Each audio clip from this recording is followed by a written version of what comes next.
Hi Steve, how you doing? Yeah, good. Thanks, Gary. How you doing? Yeah, good. Just before we come on here, so you at your wife's desk. I'm at my wife's desk.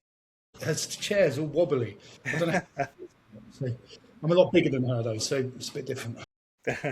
I've got like, well, do this recording. We've got like a garden room with a little bar and stuff, but one or two of our bar stools have sort of lost the hydraulics. So you sit on it and you suddenly go, That's right. "Ew." So I need to get some new ones. I'm just looking, admiring your cutting in the background. Oh, that there. Yeah, it's okay. Yeah, it's not too bad. Yeah, this got decorated a couple of weeks ago, actually. Really? I can tell you're a professional. It looks like a nice oldie woldy sort of property. Yeah, it's an old barn. Yeah, it's been converted into a house Oh, lovely. in the Cotswolds. Very nice place to live. Yeah, yeah, absolutely. So you're in the Cotswolds. Do you get certain types of jobs, or you just No, we get properties around there? tend to focus on heritage restorations, listed buildings, whole house redecs, and then Amazing, we've got the spray workshop as well, where we do kitchen spraying. amazing. And yeah, I've sort of worked with a firm once who done a bit of heritage stuff. In particular, they sort of got rid of plastic paints on old cottages and stuff like that. Um, as you know, it stops the properties breathing, doesn't it, when it goes on like lime and stuff like that. So we would use Kime paint stripper, Yeah, and what he would do is sort of coat it up in this paint stripper, and then put like kitchen foil, wrap it in kitchen foil, leave it overnight, and then we had like steam machines, so like a doff and that kind of thing. And next day peel it off and steam the rest of it. And I worked with him for a couple of days, and it was bloody messy, yeah, but really effective, incredible. Like just stripped it right back to brick. yeah. We use Peel Away. For, Okay, yeah, and yeah, we do the same thing with Peel Away. yeah. And what sort of paints do you use on old properties? So really, we mostly use Capor. Okay, Yeah, they got really good SD rating, so they're really breathable. No problem to go over line. I think you want to be 0.01 to 0.05 of breathability. As long as you're within that range, then you're pretty good to go with any product that fits in that. yeah. And I bet you see a lot of properties that have been butchered from Oh my god, either yeah. inexperienced painters or DIYers just slapping a bit of paint on. Slap a bit of paint on. When you're looking at 20, layers of paint on something, trying to fix that. These some of these properties, and the one we're in at the moment, on the old horsehair plaster, there was a engraving 1779. Wow. So they're old properties. Yeah. And I should imagine is it quite niche where you are to sort of specialize in that sort of stuff? There's no one else that specialises in it, so yeah. But in terms of those types of properties around here, there's lots of them. Yeah, Yeah, exactly. So you're in a prime position. yeah, yeah. It goes. And I've got a really good team that work around me. So yeah, I've got 10 decorators that work for me, uh, and then I've just got two more starting when I get back from holiday. So move the team up to 12. That's amazing. Yeah, it's good, and I love it. I absolutely love it. It's yeah, this job that we have. I think far too many people put themselves down at what we do, and they've been in it for 30 years. They hate it. I absolutely love every day. I really do. I love this industry. I think it's a great job to have. Are you still hands on, Steve? You're still doing a bit? I am, yeah. I try not to be, but I mean, I sprayed a whole house out today. Yesterday, I was spraying the woodwork. So where needed, I will jump on the tools. But I tend to find I have a lot of time just driving from site to site. That 4 o'clock phone call. Oh, I need some more materials for tomorrow morning, and then just running around behind everyone. Yeah, you must be incredibly busy. I mean, at one stage I had four or five guys and I was still full time, but I didn't have, in hindsight, I wish I took a leap and took at least 1 or 2 days out a week and sort of just run the jobs properly and made sure they were running on time and stuff like that. because Hard to do. otherwise you just get lost in it all, don't you? Yeah, it's hard to do. I mean, I try to. Monday's a day that I visit every site. We've got 6 sites running at the moment. So Monday I Wow. visit the site. On a Friday I typically price work and then make sure everyone's okay and yeah, check in with everyone and yeah, check in with the clients and update on the week, and then the weekend is getting ready for Monday. Yeah. So have you always, I guess you just started off painting and decorating and done various jobs, and I'm guessing you at some stage sort of fell into this sort of kind of work, did you, or was it planned, or? Very much so. Yeah, I when I left the army many years ago, my father ran a decorating firm, so I went and worked with him, and I hated it. This was just in my mind, it was the worst job. I didn't enjoy it at all. Didn't quite get why everything had to be so perfect. Yeah, it just wasn't. Yeah, it wasn't for me. And then my life took a different journey. I was in the fitness world, so I owned a gym and was personal training. And then when we had lockdown, I closed my gym. So it's not that long ago. Um, I've always been quite handy, and I quite enjoy just as I've got older, I've enjoyed doing those things. And a friend of mine runs a decorating business, and he was like, "Well, why don't you come and work for me for a bit? I need a bit of help." Hmm. Picked it up very quickly. Decided to go straight away onto a spray course. I didn't really see anyone in our area doing spraying, so I've just been pushing the spraying side. And if for some reason or another, I seem to have got busier and busier and busier, and managed to bring a couple of guys in, and then that went well, and then decided, well, we're getting more work. Let's see if we can find some more guys. And now, yeah, 2.5 years later, we're a team of 10, about to be 12. It's incredible, and a short space of time as well. Do you focus on domestic or commercial or a bit of We do, both? we do a bit of both. Yeah. I mean, we do domestic. We do. I mean, we do schools. We do a few of the private schools here. We got the contracts for that, and then over in Bath as well. We do more schools up there, and they're great jobs to have. In the summer holidays, you've always got those jobs booked, and Christmas, and but the times when not everyone wants you in their house, they're nice to have, that you can put guys on. Yeah, I guess that's people's trepidation in terms of getting guys on is the fact of not having guaranteed, so to speak. So if you're relying on word of mouth, say you've been established for a while, you can bring in a consistent amount of work, but when you've got those guarantees, it makes it a lot easier, doesn't it, to plan Yeah, stuff? it does. Yeah, and it's one of the things that, you've had a few. You said you have 4 or 5 guys.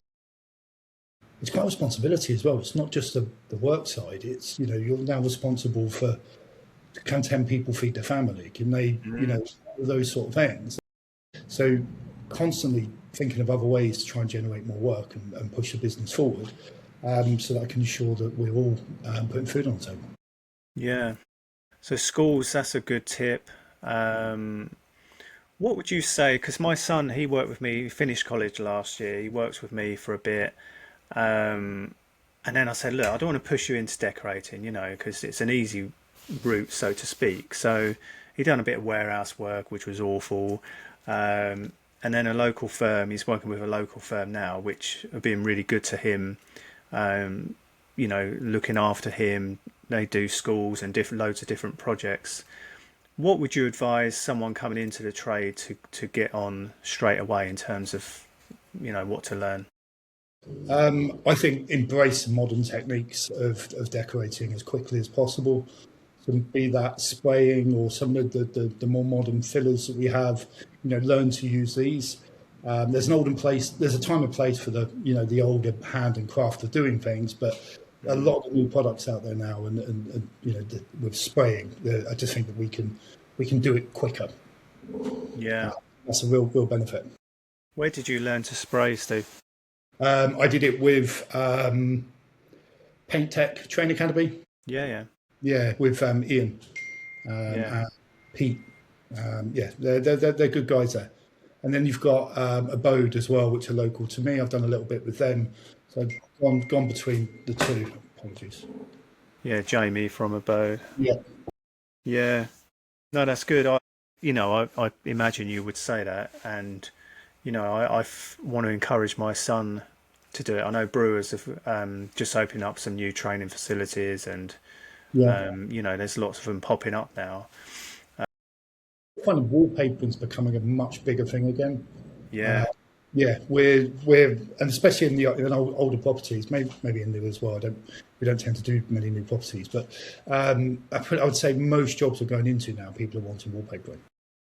I bet that's tricky, isn't it? And certain properties, like I'm guessing feature walls are okay, but if you're wrapping it around all stairs and landings, Yeah, there isn't anything straight, and yeah, you're having to wet paper to try and get it round, so you're not stretching it, and yeah, it's a skill in itself. And I think if you're coming into it to pick something like wallpapering, I think would be a great skill for a new decorator to develop. yeah, I reckon it's just those skills, isn't it? Where there's lots of painters out there, and I'm self-taught wallpapering. I'm pretty decent at it, but don't particularly enjoy it. But I've run brush wizards now and still paint as well.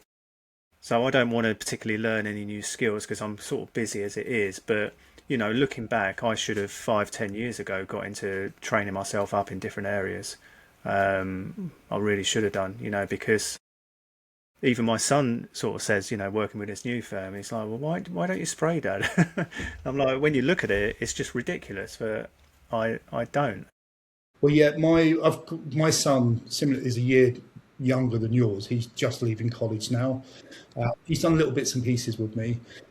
Yesterday, he went in and masked up. I've sprayed all the woodwork out a couple of days ago. It's a 3-bedroom house.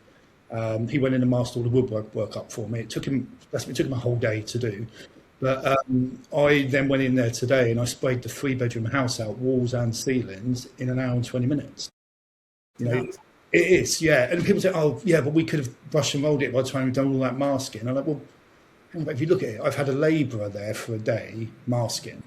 I've then gone into a 3-bedroom house. I've put 2 coats on ceiling, cross-hatched it, done the next coat. I've got a labourer going behind me with a roller quick to get the back roll on the walls. An hour and 20 minutes. There was no way you would do that by hand No, in those 2 days. impossible. Yeah. In terms of because I've asked this a few times, so you spray up in most jobs, you spray up your woodwork, obviously ceilings, Yeah. walls if they need a mist coat. Do you roll your walls, or there's Yeah. no other sort of work around it, kind of? Yeah, we're typically go in, get all of our prep work done, spray the first coat onto the walls. That's our first thing that we do, and we stop, 6 inches top, 6 inches at the bottom. We then spray all of our woodwork out to a finish, then spray the ceilings to a finish, and then cut twice, roll once. Oh, I get you. So you spray it in whatever chosen colour. Yeah, Yeah, yeah. amazing. And if the walls and ceilings are going in the same colour, so there's no cutting in, then we would just back roll. So we put it on with a roller and just get some of the roll with the spray, and just get someone on the roller behind us to roll it. Yeah, got you. I mean, I for years and years before when I started Brush Wizards, about 6 years ago, I put a picture on a hall stairs and landing where I've done the ceiling, done all the woodwork, and I'm all masked up on the woodwork. And it got my nickname as a tape tart, because people are Right. like, "What, Gary? What the hell are you doing? Taping everywhere?" And I'm like, "Doesn't everyone do it like this?" Because I've never worked with many other decorators, and I just I just find it so much easier, even though I'm brush and rollering, to get the Yeah. woodwork done and mask up on it and get that crisp line. Yeah, I mean, some of the properties that we're in, like the older properties, you're never going to get there. These skirting over 150 years old, Yeah, and not everyone wants to spend the level of money it would take to get those looking perfect. And it's character in an old building, right? It's a few knocks, things here and there. It's a bit of character. If you want perfect straight lines, everything to look pristine, go and buy a new build. yeah, So those sort of jobs, we can't really master them. Yeah, it look a you bit haven't odd. got a line. Yeah, you haven't got the line, and also Mm. those sort of houses don't really lend themselves to the spray. The spray finish is too good to put Yes, on to a really old door. It just highlights everything. So yes. that's what would be using more brush and roller. I'm finding as well, like if you spray, obviously the coverage and the opacity is so much better with spray, isn't it? Because you use water based, don't you? And like you can be one undercoat, two top coats most of the time, and not only is it quicker spraying, you're going over kind of in one hit, aren't you? I guess. Yeah, we typically if the woodwork's sound, we've tested it in a few places and we know that whatever's under there has been done decently. We give it a pad down and then two top coats, and it looks Yeah, perfect. because most are self priming now, aren't they? The Yeah, top coats. yeah. Quite often we use products like Scuff-X and stuff like that. So, they're really good products, and they're going to adhere well. They're self-priming. You save yourself a lot of time. Yeah. I do like Scuff-X. Do you know the job I'm on now, Hall Stairs and Landing, I'm gonna buy a tin. Um I won't well, no, I won't say the brand I'm using. But it's like I'm just not happy with it, and Yeah, it's becoming hard work to get a good finish yeah, on it. So yeah, I've got to change it. yeah. Well, we typically stick. If you get people say, "Oh, can you try this product or this one?" I'm normally like, "Actually, no, because it's not broken. I don't need to try and fix it." Yeah. What we're using works. For me to take a chance and use something different, I don't really see the need. So you like your Scuff-X caprol for Yeah, walls all most the of the wall time? ceilings. Yeah, we also use some. We will use Kappa Flow occasionally as well. I think it's a really good product. Yeah. But we will then move more into the Renners and the Sailaks if we've got a full spray job. So they're more specific to spraying. Yeah, definitely. And that's more for outside and durability, isn't it? For Durability, yeah, they're fantastic. They're industrial coatings. They're fantastic. yeah. What you finish a kitchen in, that's probably got to be the most abused part of the house. Yeah, I mean I hand paint kitchens and yeah, it can be problematic, in terms of I can imagine did you say ceramics and those sort of type industrial type or Renners? Renner, Um, Sailak, yeah, they're going to be much more durable, aren't they, than chucking on some water base. yeah. It's when someone says to you, "Oh, I'd like you to use this paint," and it's that you like that just because it says kitchen paint on it, darling. You don't want that No. on your kitchen. Yeah, Let me choose a product. yeah, definitely. Well, you've done incredibly well, Steve. I mean, the team of 10, soon to go up to 12. Yeah, there's lots of lessons to be learnt here, for people. I think people sometimes maybe get fed up with not necessarily painting, but I reckon doing like the wrong jobs, Hmm. the jobs which are hard work with tons and tons of prep and not charging enough money for it. And I think that's when it becomes a bit hard decorating, when you're not getting the financial rewards or you're perhaps not getting the type of jobs you want. Um, I believe it's important for people. We worked with a coach years ago from America. This guy, he was called Jim Yeti. Obviously that wasn't his real name, surely, but he was really good. He was just like, niche down. Really look to specialize. You always get asked to do other work, but what jobs earn you the most money in potentially the shortest period of time Yeah, is what you kind of enjoy is what you should be focusing on. And I think too many people are very generic in what they offer. yeah. And then, I do think it's a tricky one, though, is it? Because on one hand, you can see you've got a space in your diary, you want it full. mm, A job comes in, you go, you look at it, you price it, and it's not the sort of work you want to do, but it's like, well, I need to be working, so yes, I'll get that booked in, and then I think that just keeps on happening because it can be difficult. yeah. I mean, what helped me tremendously was the hand painted kitchens I did for this guy. Um, they're really beautiful kitchens, but they'd be in beautiful houses. So I'd get the kitchen done, and they'd be like, "Oh, brilliant, Gary, love it. Need a bedroom doing," or you're in the right areas and the right type of customers which are not going to query and not be greedy and not be silly, but they're going to pay what you're worth. Yeah, I And like you definitely say, with the 1-2 bedroom, like going to, we still get the inquiries. And if I'd still go back to everyone, have a little bit of a chat, find out exactly what they're looking to have done. If it doesn't quite, if I can tell it's it's 1 bedroom they want doing or two, for me, I just think that they tend to be a lot more hassle and a lot harder to earn money out of.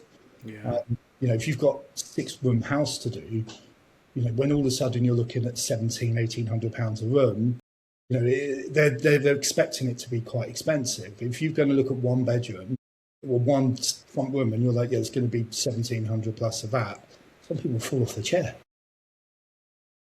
absolutely.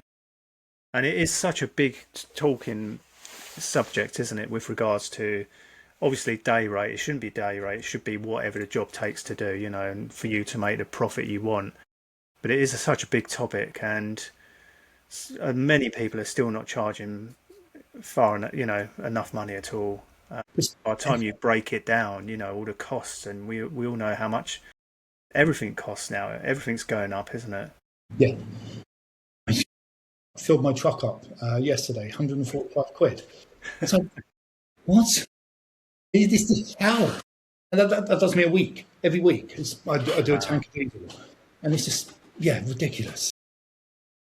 Yeah, I think it's, like you said, I see it around where we are, that people, that when you hear their day rates that they're doing work on, I'm like, how are you surviving? Yeah. I don't see how you have a business. When I'm interested to know when you started working for your mate and you started doing bits on your own. Obviously, you were different to what you are now. In hindsight, is there a weird sort of psychology around charging more and getting more respect and getting more clients? Because I think the problem is, it's all well and good saying, "Oh, you can charge more money and you're too cheap," but there's this worry around not getting enough jobs. But I always say, like, if you go to a dentist and need a filling, and you go to one, and he says, "Oh, it's a fiver," and another one says, "Oh, it's 60 quid." What one are you Yeah, going to go with? yeah, definitely going on with 60 quid. Yeah, If you can get 60 quid nowadays. yeah, or whatever they are for a filling. Yeah. Touch wood. But so my question is, like, years ago, you weren't charging what you're charging now. Um, yeah, how has it affected you differently? Sort of charging more now. Yeah, have you? Is it just naturally come about, or Yeah, I think because I came into it as well, I was 40 and I'm 42. So my expectation, the money that I needed was already quite high. yes, And I knew, then going out on my own, I had to earn £200 a day. If I wasn't bringing in £200 a day, there's no point doing it. yes, So, and I was still really learning, and I was being able to charge that amount. So yeah, and then now obviously with having all the overheads of the business and then VAT on top, I need to make a margin on the guys that are working.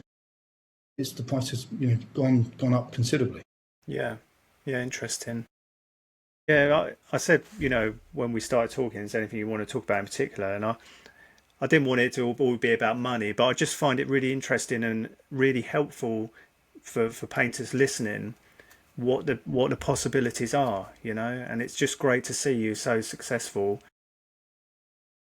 And I also believe in every area of the country, there's got to be pockets where people do have money and the right type of projects as well. I think it's understanding that market. Yeah, 100%. So you've had quite a varied career, Steve. So army, gym, Jim, yeah, I was in recruitment for 5 odd years. right? Yeah, and then then I was PTI in the military, and then I decided to go back into being a PT. So I got made redundant in 2008 with the construction recession. So I was like, my son had just been born, and I was like, yeah, I took a year out to be at home with my son. And I was like, well, I need to get back into work, and I couldn't get back into recruitment. I'd been out for a year. The only jobs I could get were a lot lower down. So yeah, well, okay, I'm going to go back to being a PT, and that's what I did up until COVID. Yeah, and obviously 2 different careers. You seem by talking to you that painting is by far what you've enjoyed like the most so far in what you've done. Yeah, other than military, this I love it. I just find that because of the type of work we do is it's not only is it bloody challenging, it's really rewarding when you can see the transformations of these properties. And the type of clients I've found, been lucky enough to work with, I haven't had that much aggro. So it makes getting up a lot easier, doesn't it? When you're going to a client that's a pain. Yeah, and quite often the properties we're doing are empty as well, so that helps. Yeah, I've been lucky over the years, Again, not until I started Brush Wizards, I didn't realise how many people get knocked, and it's disgusting, and waiting for money for weeks on end and the worry of it all. It happens so much, and it's just disgusting, really. Yeah, that's probably the biggest stress that I have in the business is being paid. A lot of people not paying, even those 2-weekly payment terms with clients, because a typical job for us is about 6 to 8 weeks. We might be in there. Yeah. So there's no way I can fund that for 8 weeks paying wages. So every 2 weeks they need to be paying me money. I learned that quickly when I had 4 people and I was still billing at the end of the job, and I was like, I can't afford to do this. Yeah, I'm paying 4 people's wages. I'm going broke quickly. But even then, people, if you've got 6 sites running and 3 are late in paying, and it's wages weekend, you're like, right, okay, VAT money, can I borrow that? Can I move that around? Yeah. And then you're panicking, and then waiting for the money to come in, and yeah, I think it's a worry. No matter the size of the business, I think that's a stress for everyone. Yeah, absolutely. Yeah, I remember once I haven't had any grief. Only once I worked for this architect firm and done this property which they owned in Hertfordshire or Bedfordshire, and it was designed by the guy that done the London Zoo penguin enclosure. It was a weird looking building. You can imagine penguins living there. And I just put all my eggs in one basket. We were all at it for a while. And then, it was a massive delay on payment. I was just like, oh my God. I hadn't done any domestic work. I didn't have any cash flow. Yeah. I think we were just the last day before my mortgage was coming out and everything else, like they paid. And I was just like, oh, never again. I'm not going to be in that position. Yeah, it's one of the things that I think really affects you mentally.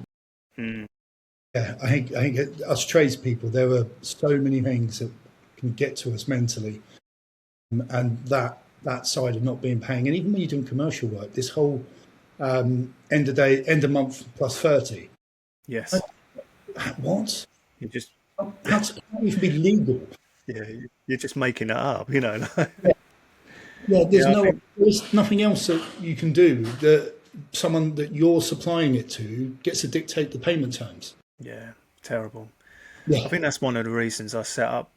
Well, that's probably the reason I set up Brush Wizards, was because of like the isolation I experienced, and I didn't always have a lot of guys working with me, and even when I did, you're still working on your own and stuff, and I just needed like a safe space to chat, and like creating the WhatsApp county hubs in January, getting people into those hubs and chatting, and a couple of times people have met for socials, they're exchanging work, talking about stuff. I really want to grow it as well, because like you say, whether it's just writing something in there's always support just to get it off your chest before you come home. I think it's critical, because you don't want to necessarily take it all home with you. Yeah, it's so important being able to talk.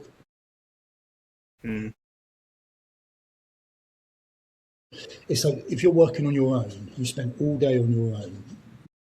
That problems happen. It's all in here. Yeah. You've not been able to offload it to anyone. It's torture. It is torture, and then you get home and you've got maybe going home on your own. You've got no one at home, and then that's Yeah. even worse. Or you're going home and you've got your wife and your children at home, or your partner, and you don't necessarily want to unload it onto them. So then you're like, okay, well, let me just swallow that down here a little bit more, and then Yeah.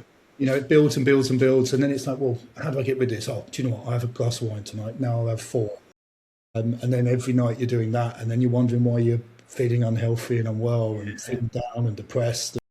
It's because you've got no one to talk to. Yeah. I bet many can relate to that. I run the reason for the WhatsApps, I run a membership, and what I saw was we had two WhatsApp chats, one for business support and one for like pub like banter, where anything goes. And the banter one, I can look at my phone, there's 200 messages on there. Yeah. And people are just sort of saying, oh, crap day, blah, blah. There's support, but there's also banter. Shut the fuck up, and just get on with it. And, and I was like, this is so good. It's really helping people. And that's why, I wanted to, and I've set up these county hubs, and just to get people chatting. That's predominantly what I want. So it's good. Yeah, I think it's admirable. Anything like that brings people together to be able to talk. Like you said, it could just be, oh, shut up, you tosser. Yeah. It could be anything, or it's an arm on around your shoulder when you need it. It's exactly, 100%. So that brings us on nicely to what you've got coming up, your trek and your charity that you're doing bits for. So I'd love to know more about it, Steve. Yeah, well, I'm raising money for the Lost City, Project 7000. And for anyone that doesn't know, that Project 7000, it's 7,000 men, or 7,000 people, sorry, within construction, taking their own lives over the last 10 years. 700 a year. That's how many people it takes approximately to build a city. So those people in construction probably would have built a city. So that's why the charity is called the Lost City. Yeah. The Lost City is a non-profit run by On the Tools. Yes. They do a fantastic job in how they head up that charity. And there's you have Construction for Sport and Band of Builders that run underneath them, who are the beneficiaries of the charity. Yes. They will offer mental health support. They will help with funding if you need it.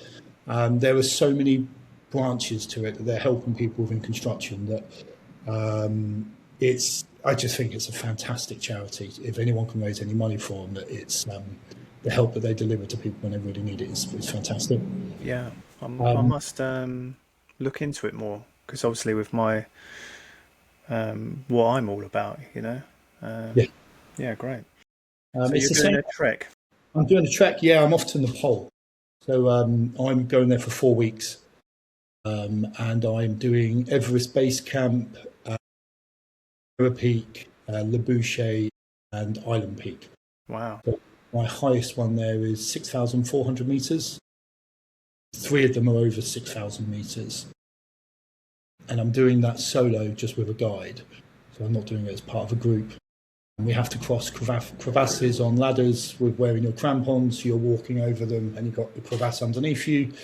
There's almost sheer climb to get to peaks, for like 150, 200 metres. It's going to be about minus 30 at times. It's working at altitude is brutal. It's hard. Yeah.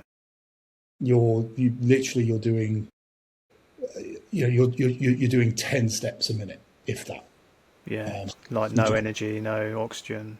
No energy, low oxygen. It's really difficult to eat at altitude. Your hunger switches off, so you're not eating as many calories as you need. You're not thirsty, so you really, there's a lot that you have to think about when you're doing it. Yeah. I thought that would be a great thing to push out there to raise some money. Absolutely. Yeah, and that's what I'm doing. What why is this close to your heart to do all this, Steve? So I have bipolar disorder myself. I am a big advocate for supporting mental health. It's something that within my own team that I work with, I really make sure that they're all okay. We have weekly check-ins. If anyone seems a bit off, I phone them in the evening. The guys are all becoming friends. They check in with each other. No shame environment of saying that you're not okay. And I think if we can see more of that, we're going to see a lot less of the 7,000. Yeah. I think that anyone who can offer that bit of support, I think it's just something that we should do as people. That's incredible. Yeah. I love that, Steve. I mean, like, again, my journey was all the things you described earlier, sort of burnout and all the rest of it. And I sought help, try different therapists, and then saw a cognitive hypnotherapist who changed my life around really quick. And then I was so blown away by it all that I trained to become one. Over a year, I went to Regent's University and saw clients for a few years, but I was still painting, and looking back, it was more self-development for me.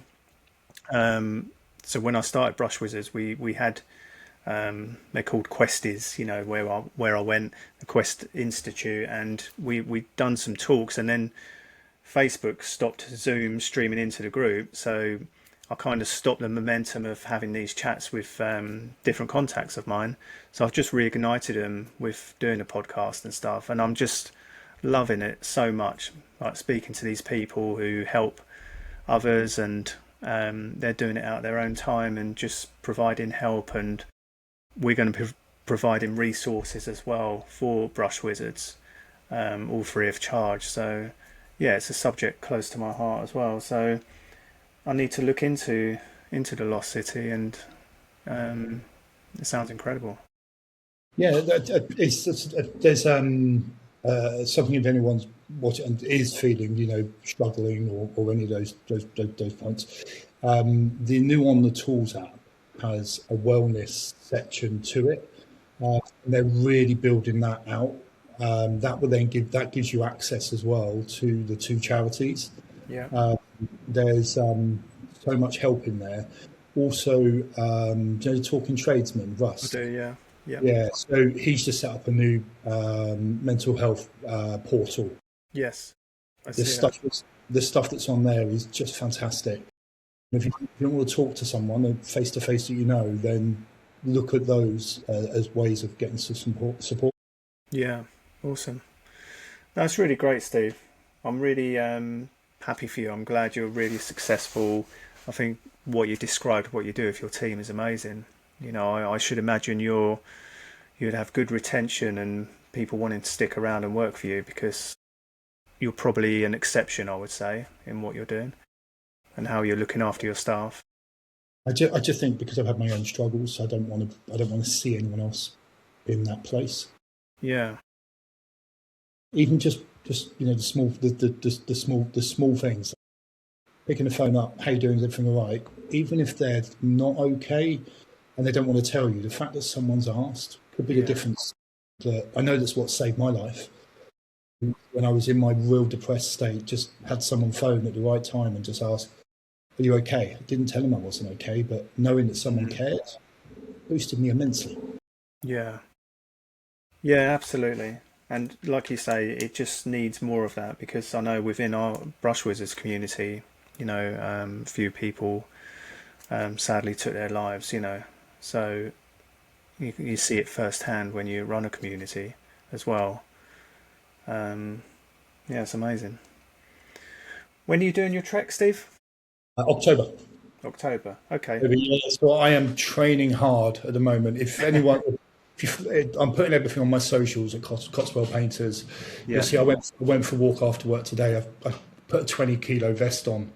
Wow. I'm walking, for only 40-minute walk, but trying to make it a bit harder. So I've got my vest on, and I'm in the gym 3-4 times a week. I'm up mountains at least twice a month.